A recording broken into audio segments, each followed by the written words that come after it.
Welcome to English Talk Center. Anna, I have a question that's been on my mind since last week, and I think our listeners might be curious about this too. Sure, Mark. What's your question? Why do English speakers say so many strange things at restaurants that don't make logical sense? Like, the waiter says, enjoy your meal, and people automatically reply, you too, even though the waiter isn't eating. Oh my goodness, I do that all the time. Just yesterday, the waiter said, enjoy your food, and I said, you too. And then I realized he's not eating anything, he's working. Right? It's so automatic. My brain just responds without thinking, and then I spend the next 5 minutes feeling awkward about it. Does the waiter think we're stupid when we say that? I asked my American friend about this, and he said waiters hear you too probably 50 times every day, so they don't even notice it anymore. That makes me feel a little better, but there are so many other confusing restaurant phrases in English. Like, why do they ask, how is everything tasting? What's confusing about that question? Well, in my language, we don't ask how food tastes, we ask if food is good or is delicious. The word tasting sounds so strange to me, like you're still in the process of deciding if you like it. That's interesting. I never thought about it that way. For English speakers, how is everything tasting is just a polite way to check if you're enjoying your meal. And what should I answer? If I say good, is that enough, or should I say more? Good, thank you, is perfectly fine. Some people say, everything's great, or delicious, thank you. You don't need to give a long explanation unless something is actually wrong. Speaking of things being wrong, I'm always confused about when it's okay to complain at a restaurant. In my culture, we usually just eat whatever comes and don't say anything negative. Interesting. In English-speaking countries, especially the US, it's actually expected that you'll speak up if something isn't right. But isn't that rude? Like you're criticizing the chef or saying the restaurant is bad? No, it's not seen as rude if you're polite about it. Restaurants want you to be satisfied because they want you to come back and recommend them to friends. So if my soup is cold, I can just tell the waiter? Absolutely. You can say, excuse me, my soup is a bit cold. Could you warm it up, please? That's completely normal and acceptable.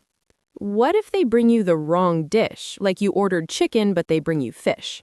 Same thing. You just politely say, I'm sorry, I think there's been a mistake. I ordered the chicken, but this is fish. And they won't be angry? Not at all. Mistakes happen in busy restaurants. They'll apologize and bring you the correct dish. Usually they'll bring it quickly because they know they made an error.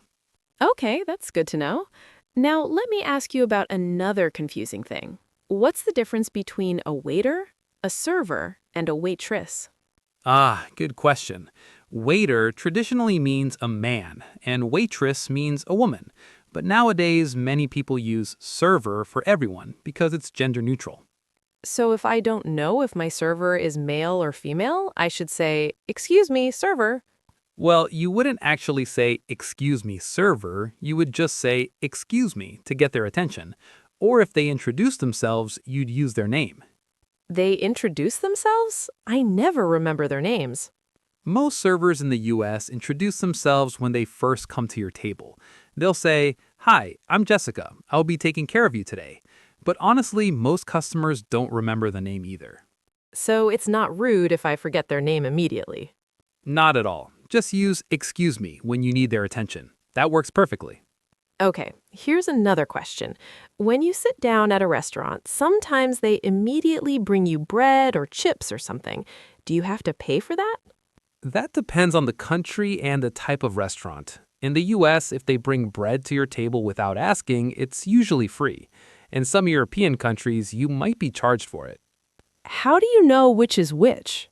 If you're unsure, you can always ask, is there a charge for this? Before you eat it. That's a perfectly reasonable question.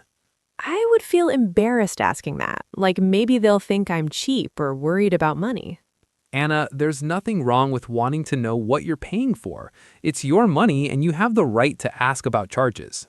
You're right, I need to be more confident about asking questions.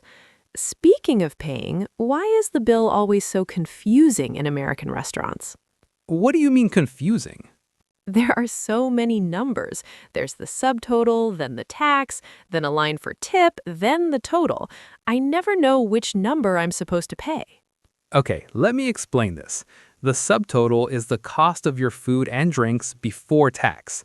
Then the ad tax, which is different in every state. Then the total is what you owe for the food.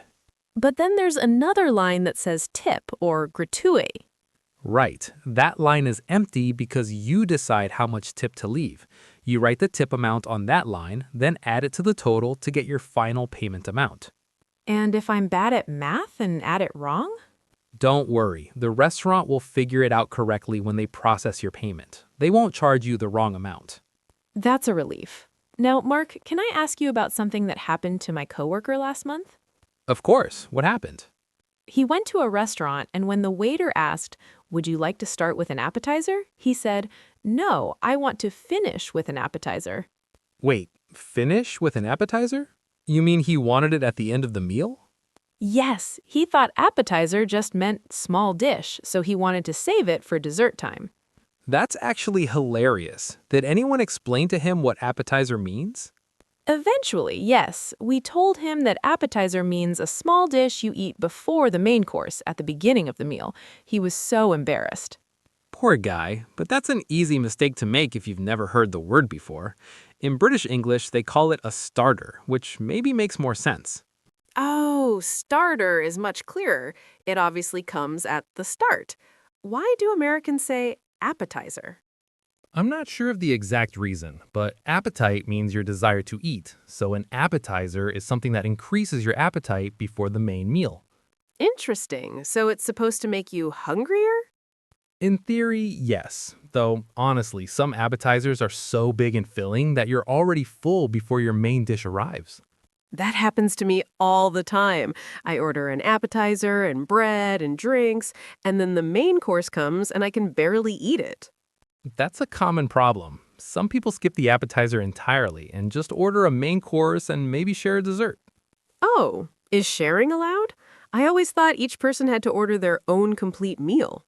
No, sharing is completely normal and acceptable. You can order one appetizer and two forks, or order one dessert to share. Restaurants expect this. Nobody gets offended?